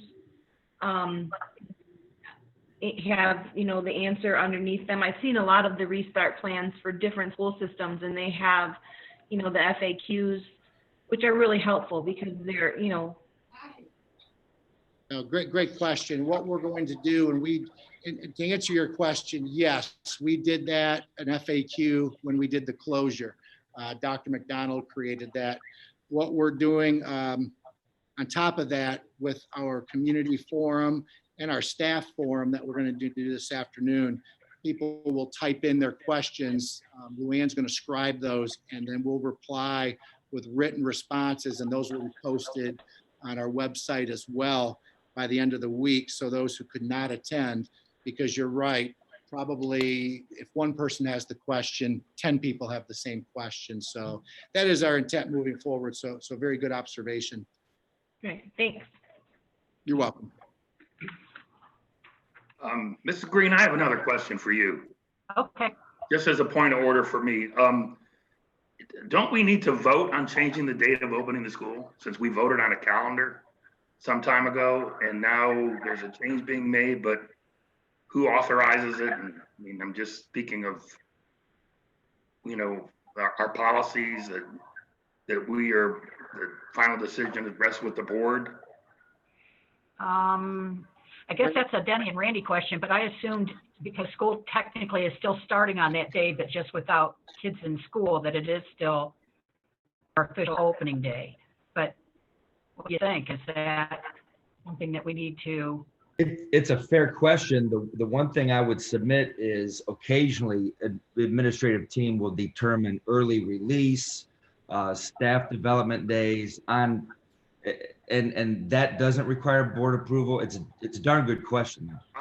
I think this is totally different. And I'm just going as a point of order and following our policy manual. It seems to me that it has to be voted on by the board. Randy, as a secretary of the board, your comfort level, just having it addressed in the minutes of the board under the report, would that suffice your comfort level? Well, both points are arguable, right? The fact that school is we're not delaying, you're delaying the start of students. Faculty and staff are starting, so the school calendar is still in place. So, and we're over minutes too for the school. Yeah. So you're within the operational right to do that. It really comes down to, frankly, the comfort level of the board. I don't see any statutory reason why you need, the board has to approve it. But if there's a overwhelming need, they want to. There's not a denial if someone wants to, they want to make that happen. So I danced around that as best I can.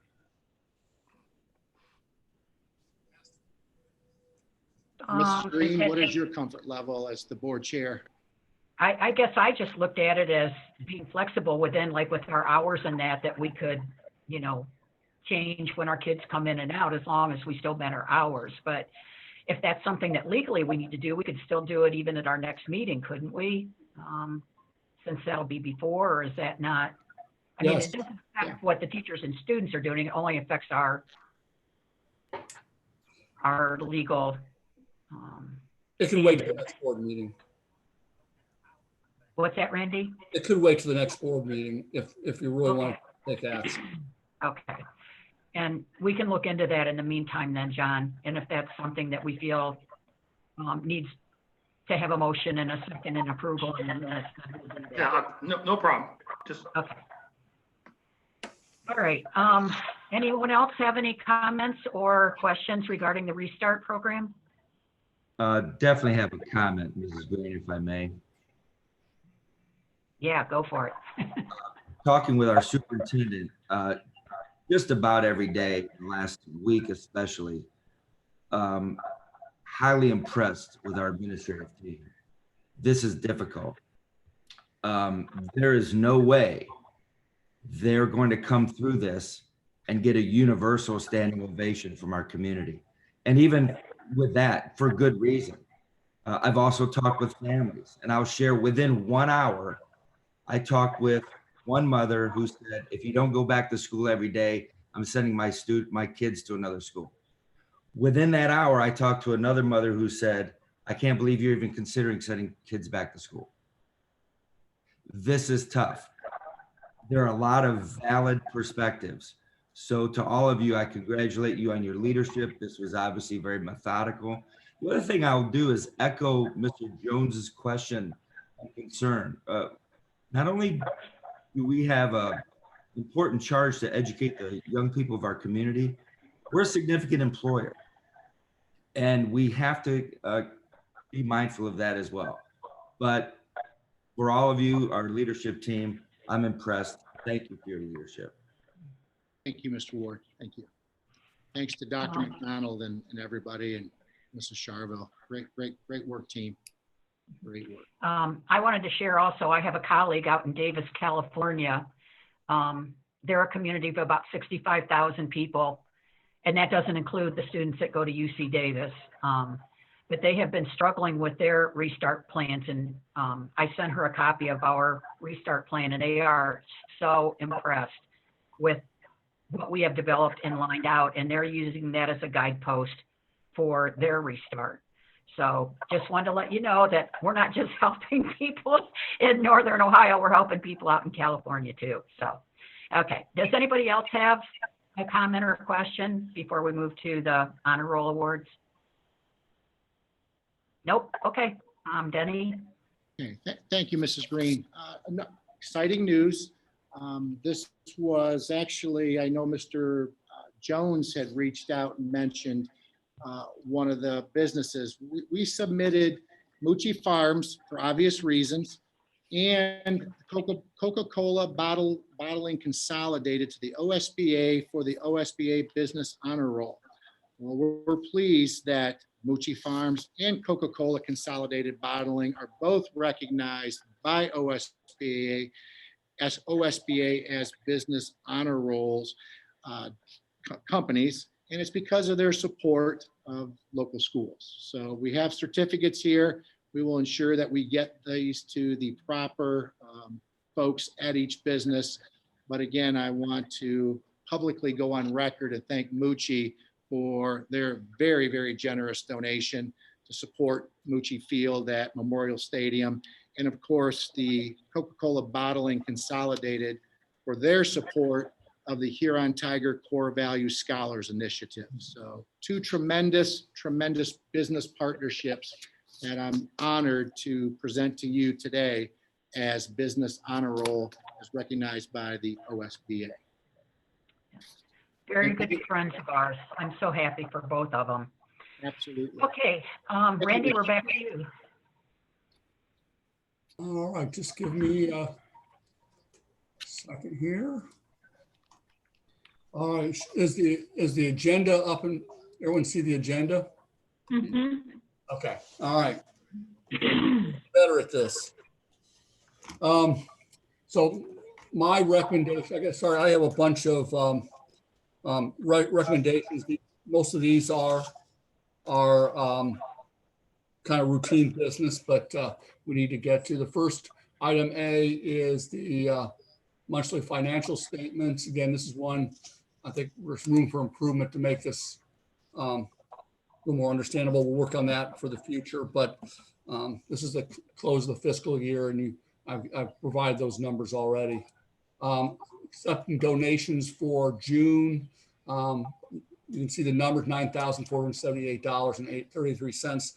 Those are all towards our many scholarships to our seniors. We have 3 contracts for you to approve. 2 of them are special service contracts, so they're based on student needs. And the third one, I believe, is a curriculum contract.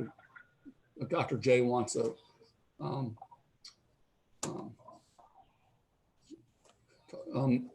sliding here on that. Item D, last month I asked you give me the approval to be able to advance funds into our grant program so we can close the year, and then immediately following the year closure, I return the grant. So item D is just showing you what we transfer and what has been returned. So all these grant funds are returned back to the general fund. All the federal grants, state grants have been paid. We're still waiting for the Erie County grant check, and then that will be zeroed out. I put food service as a separate item just because it's such an important issue. We end up transferring $100,000 from general fund to food service, and we also advanced a little over $2,200 to balance for the year. That advance has been returned, and today we just got our check for our claims for June. It was about $45,000 as we had anticipated. So a good job there. We got some revenue in June, which we don't normally get. That gets us off to a good start for the new fiscal year. I'm asking to approve amended appropriations. You'll do the permanent appropriations in October, but these amended, as we rebudget and as we get grants and stuff, we'll be changing appropriations. But these are tweaks. The main changes in these appropriations for what you did last month is our fiscal year 21 federal grants are now in these. And there'll be some minor budget changes as we figure out how to use our CARES dollars and that kind of thing, so these we'll probably have an amended appropriations monthly for a while. Item G is just our federal grant. And these are our allocations for this year. And so you're approving me to establish the grant funds and essentially accept the allocations. You have a long list of budget and purpose statements for student organizations for the middle school, high school, and our BIDI programs. That's item H. Item I and J are salary schedules. So our salary schedules for administrators and our central office staff reflect changes in the classified and certified, and all you're approving essentially the 1% that the teachers received and 1% that the classified staff got. And so we updated the salary schedule for our administrators and central office staff to reflect matching what the staffs have gotten. Item K is a central office change in fringe benefits. There are two changes in that document. One is allowing the central office staff that's are exempt employees to be able to return 10 days of vacation instead of 5. Right now, all the administrators can sell up to 10, but the central office could only do 5. So we've updated that. And the second piece of that is you'll see comp days. We do not have a formal comp day policy for the district, and we're not proposing that we do, but we do have staff members like Luann and Cindy and Sue in particular, and Amy, who sometimes have to work holidays for business, for the needs of the district. And so what that item allows, with Dennis and my approval, allows us to comp days for special circumstances. It's not a formal policy. It just says, Luann had to work July 2nd, which is a holiday. So we'll comp that day some other time. It's not a significant change. It matches what our practice is, and just want to document that. Item L is approval of our resolution approving our estimated taxes from the auditor. They provide our tax rates. That's just accepting that. And the last item M, is the Huron Public Library tax budget. Again, we're the fiscal agent for their tax dollars. So you need to approve that in order to accept their bond dollars as well as their operating dollars. So that's sorry, it's really fast. Any questions on any of that? Well, let's have a motion first in a second, and then if anyone has any questions, we'll address them then. Okay, Randy? That's fine with me. Yeah. Okay. I'll make a motion. To approve. Thank you, John. Can we have a Second. second? Okay, Who seconded? all right. I did. So we have a motion and a second. Does anyone have any questions for Randy before we take the vote? Okay, I guess we're ready to roll, Randy. Mr. Jones, Yes. Mrs. Mast, Yes. Mr. Slocum, Yes. Mr. Ward, Yes. Mrs. Green. Yes. Okay, our next spot on the agenda is our superintendent recommendations. Denny? Okay, thank you, Mrs. Green. Item 9A, the list I'm going to share with you are all personnel related. Item 9A is the voluntary placement of Miss Aggie Schaefer. This is contractual. If you can think way back to last spring, we had a retirement in our classified staff, and through the bidding and bumping process, we've ended up now with Mrs. Schaefer accepted the position as a second shift custodian for Shawnee Elementary, which will result in the vacancy of a split position, 190-day work calendar custodial position between Woodlands and high school, which you will see something in my board update about that. And eventually we'll have a person for you. The interview process has started. So asking for your approval of Mrs. Schaefer voluntary placement change. Item 9B, recommendation for summer learning camp. This is our traditional summer school for students. We have a list of teachers here who have offered their services. And then we may use one, we may use them all. We're not sure. It all will depend on the number of students who sign up for the summer learning camps. And this will take place last week of July through the first week of August. Item 9C, asking for your approval. Recommendation for teachers as listed for kindergarten screening. Kindergarten screening typically takes place in the spring, where these teachers, we would bring substitutes in and they would then attend 3 days worth of kindergarten screening. Obviously, due to the COVID pandemic, kindergarten screening was postponed.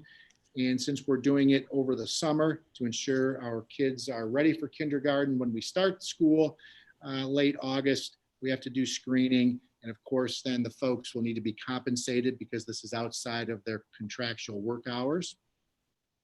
Item 9D, asking for your approval, Mrs. Melissa Allen, serving as an extended school year service provider.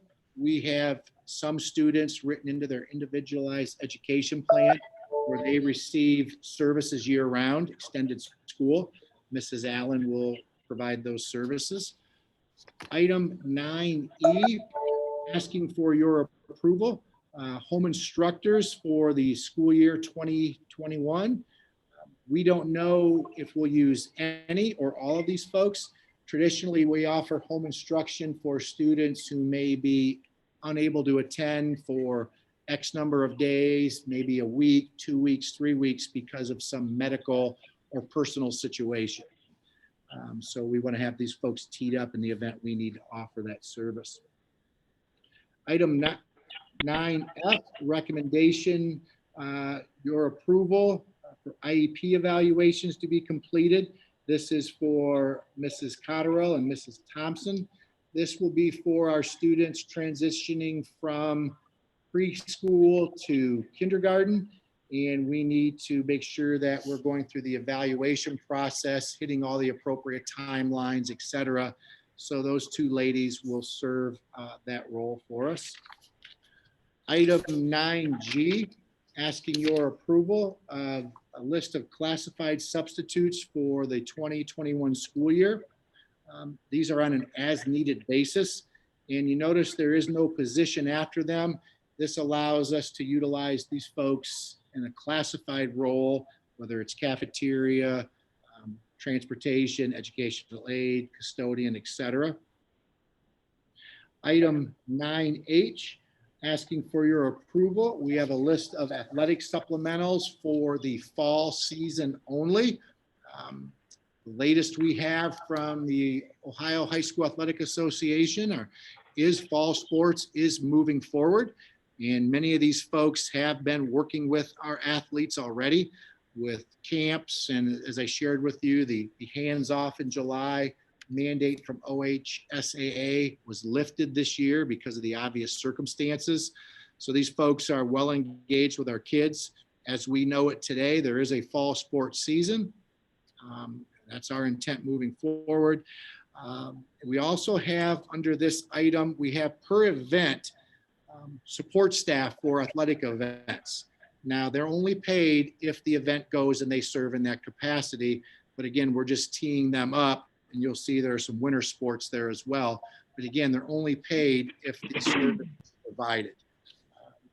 So that's what that list is. Item 9I would ask for your approval. We have our central office support staff, Mrs. Mashari, my executive assistant, the assistant treasurer, and support staff for the business office, Ms. Thompson and Mrs. Shane. We've attached their recommendations. Our thought is, since the classified staff received their step, and these ladies have obviously served above and beyond, keep in mind that their steps are not tied like those in the negotiated agreement. These are, for lack of a better term, I would say performance-based versus a guarantee. And I know that the business office gals have not had a step increase over the last 3 years, and no fault of Mr. Druyer. Thanks, he found this, that those folks were not evaluated. And then obviously Mrs. Mashari has just come in and absolutely been a godsend to the service that I had, support I had previously. So, and taking on many additional roles that are way beyond what the job description entails. So I would ask for board approval of items 9A through I as presented. Okay, can we have a motion and a second, please?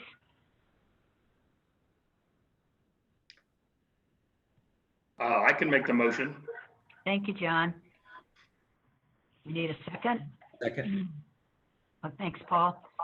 Okay, are there any questions or concerns? All right, Randy, go ahead and call the vote.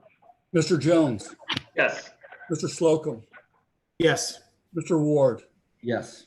Mrs. Mast, Yes. Mrs. Green. Yes. Motion carried. Okay, next recommendation, Denny? Okay, thank you, everyone. Next item, we have item 10, recommendation. The Policy Review Committee met late last month, and we had several policy revisions placed before us, provided by the Ohio School Boards Association. And thank you, Mr. Slocum was very important part of the review committee, sharing input, thoughts, and direction for the committee. We have reviewed, and as I mentioned, the majority of these are revisions, and the revisions just align our district policy with not only Ohio Revised Code, but federal legislation. I would ask for board approval. Again, these policies are recommended by the Policy Review Committee. Always constant. Can we have a motion and a second, please? So moved. Thank you, Jody. Second. Thank you, Paul. Any questions? All right, Randy, call the vote.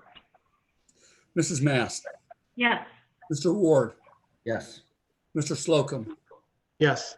Mr. Jones, Yes. Mrs. Green. Yes. Okay. Thank you, everyone. Just a quick side note, Mr. Slocum, I know how this is an exciting committee. I believe we'll be teeing up another committee meeting here in the next month or so. We're about that cycle, so I look the forward to it. committee's excited about that. So thank you for that. Next item that I have for you will be item 11. And the next, or both items under 11 will be food services related recommendations presented by Mrs. Zilski. Item 11A would be the recommendation to approve school lunch prices for the school year 21. And there is a formula that you have to utilize when determining lunch prices. And I don't exactly know the ins and out of that formula. Certainly Mrs. Zilski can explain if there are any questions.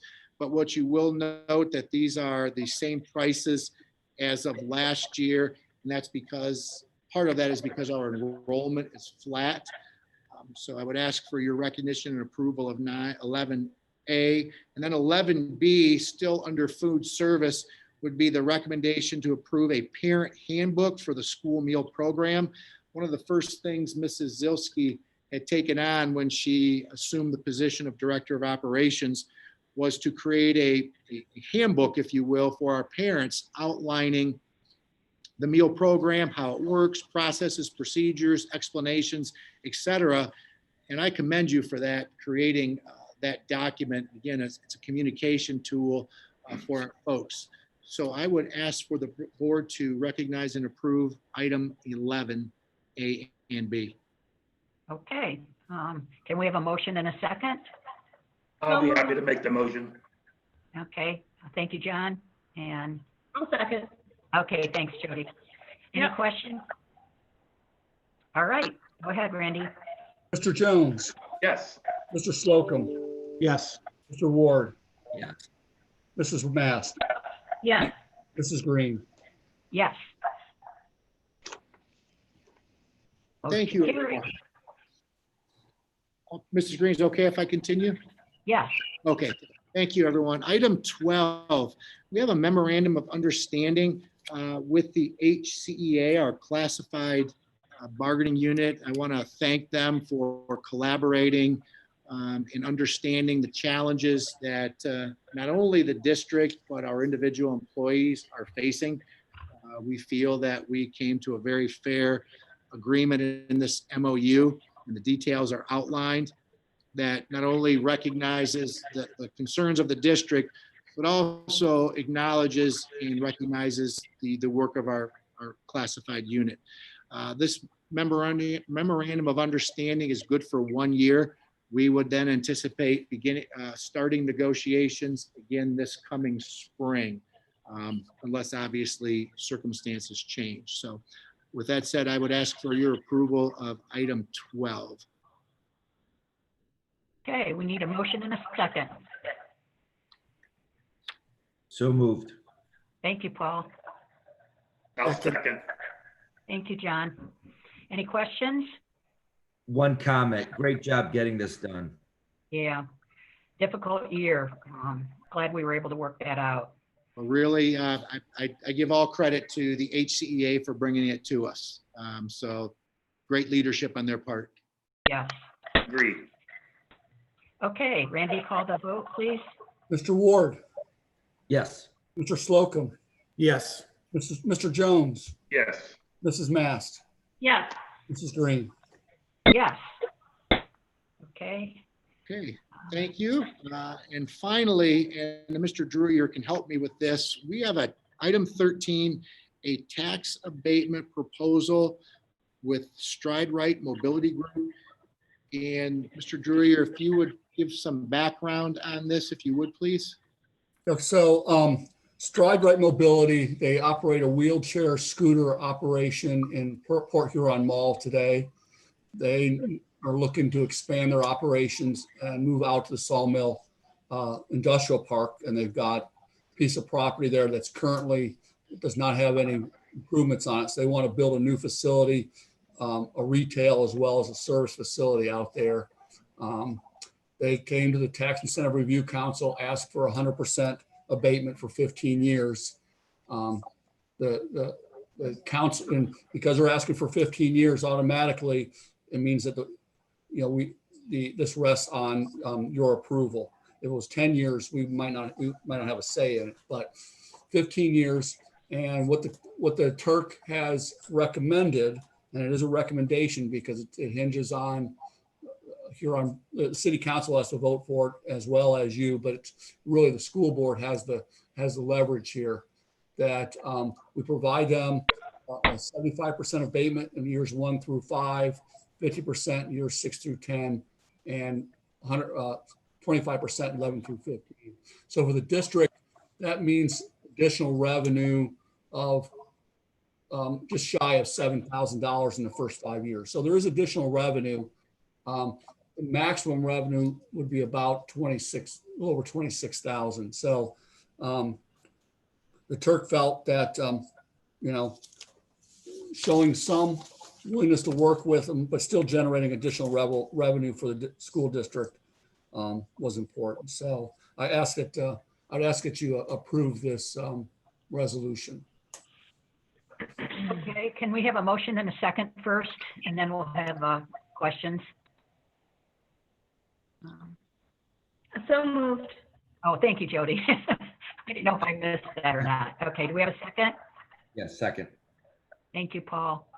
Okay, now does anyone have any questions for Randy or Denny?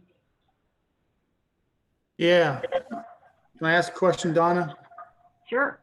Hey, Randy, I mean, usually, and I see the 20, it's not a full abatement at first, but usually they'll give a gift to the school. Are they giving us anything? No, no, they're not. This, it's a delicate balance. You got to read the room, and you don't know. They didn't threaten to move the business out, but it felt like at this time with the COVID and the economic uncertainties, the Turk kind of felt like, this is pretty risky for them to do this at this point in time. And why do we want to quibble over a few $1,000s, frankly? And I kind of concur. If we can generate some additional revenue, we need to do that. And they're looking to potentially add 2 or 3 jobs. It's not, obviously the jobs don't help us any directly, but I think under the circumstances, I thought it was fair. Yeah, I'm quibbling over a few $1,000s is a good point. I'm always concerned about setting precedent. And if they're automatic, or I would even refer to my fellow board members who go back a little farther than me, as Scott said, what is the protocol? And so, I just always hesitate for anything to be automatic without thought, without deliberation. Yeah, and that's really, really fair. We were Axo Nobel. We did the same abatement. They're going to work with us a little bit on some STEAM side, but they're also, you look at Axo Nobel, and it's a smaller project than this, but they're also a much bigger organization, financially. Mm-hmm. And this Stride is about 15 employees, just to put it in perspective. So it's not a make or break, but I think it sends a message. We need something, but I think you can argue whether it's reasonable or not, but I think it's consistent, at least since in the last couple of years. Anyone else have any No, questions? I just know that South Shore Marine has been very giving as far as things for our what Jess her sensory room. They've been very, very giving in that way. I think, with Axel Noble, it'd be nice if they would think about it, but at the same time, I think, like Randy said, quibbling over a few $1,000s isn't essential, but that has kind of been the precedent with people that have asked for abatements. They have, in good faith, given something back to the school. Well, I would say Mark Schneider's at Stride, one of the things he put out there, but we did not put it in writing because it hasn't happened, is he wants to put a digital billboard on that property. And he said, if he does that, he wants to do that. He wants it to be available for the school to use, like, graduations, where we want, and he wants to partner with us in that way. And so they have indicated a willingness. It's not formal here, and he wants to be part of the community. You guys may know him. He's got whatever his insurance, Safe Harbor Insurance down there. And frankly, he contributes to St. Peter's more than he does to the local schools at this point from his business. But he has indicated a willingness to do whatever he can with us. Okay, anyone else? And I apologize for the timing on this. It'd be nice to have more time. But because they delayed starting construction for a couple of months because of COVID. And so this does impact this construction timeline. That's why I'm kind of pushing right now. Okay. All right, I guess we can call the vote now, Randy. Okay. Mrs. Mass, Yes. Mr. Slocum, Yes. Mr. Ward, Yes. Mr. Jones, Yes. Mrs. Green. Yes. Okay, motion carried. Let's go to our board committee reports. Does anyone have something that they'd like to share about their committee? Mrs. Green, I've got a couple. First of all, just a comment from the curriculum side of my responsibility.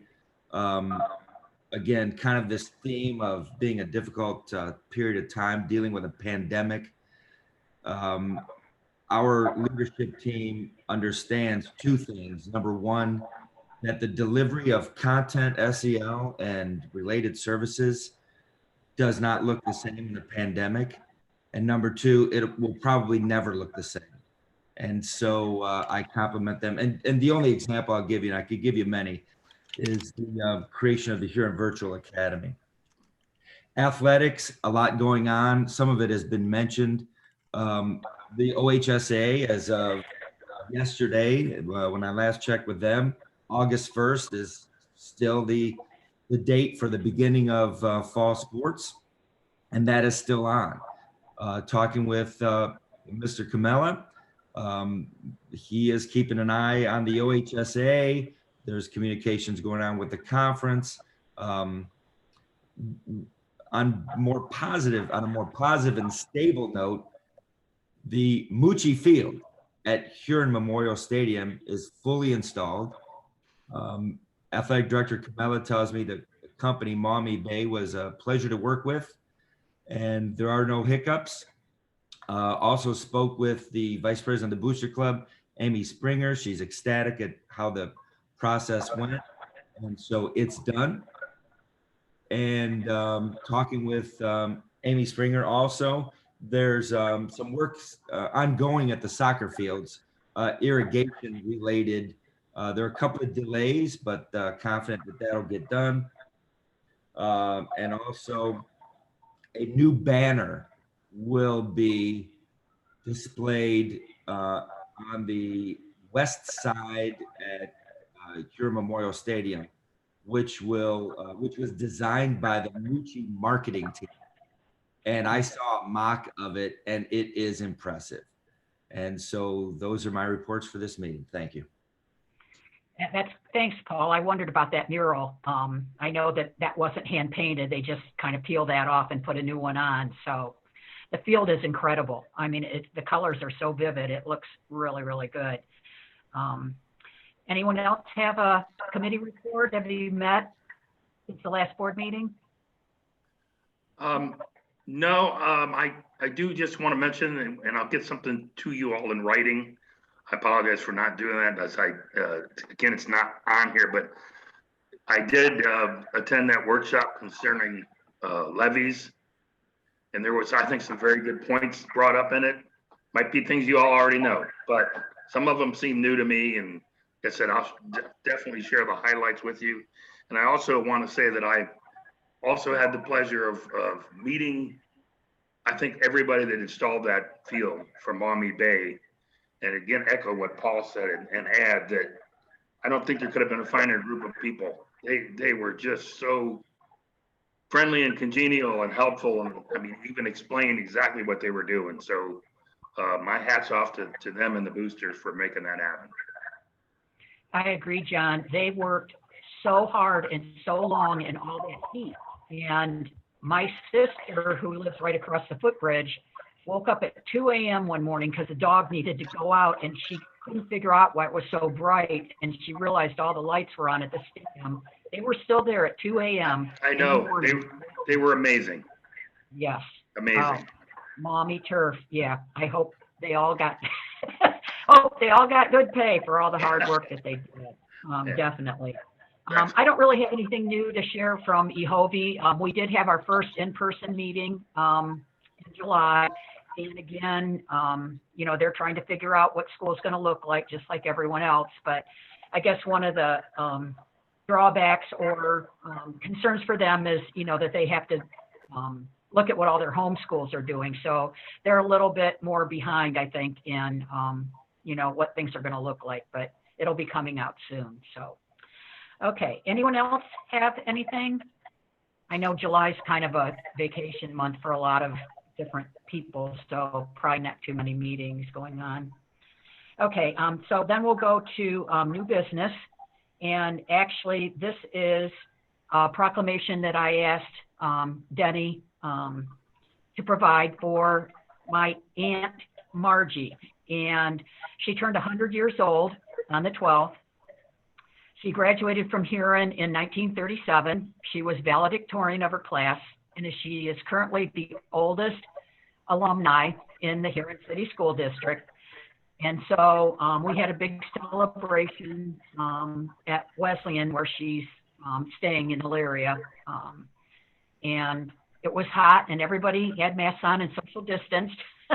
We could only do a few people at a time, but it was very nice. So I wanted you to see a little bit there about what her life has been like over the last 100 years and just congratulate her on that incredible achievement. So, Awesome. anybody have any questions or concerns about that? Okay. At this point, we need to go into executive session. You need a motion on the proclamation. What's that, Randy? Do you want to have a motion for the proclamation? Oh, okay. I'm sorry. Can we have a motion and a second to approve the proclamation, please? So moved. I'll Thank you, second. Paul. Thank you, John. Okay, Randy, call the vote. Mr. Ward, Yes. Mr. Slocum, Yes. Mr. Jones, Yes. Mrs. Mast, Yes. Mrs. Green. Yes. Okay, now we need to go to executive session. And you can see for the purpose of purchase or sale of property. And can we have a motion and a second, please? I will make a motion to go into executive session for the discussion of purchase or sale of property. Okay, thank you, John. Second? Thank you, Paul. All right, call the vote, please. Mr. Jones, Yes. Mrs. Mast, Yes. Mr. Slocum, Yes. Mr. Ward, Yes. Mrs. Green. Yes. All right, just give me a second, folks, to pause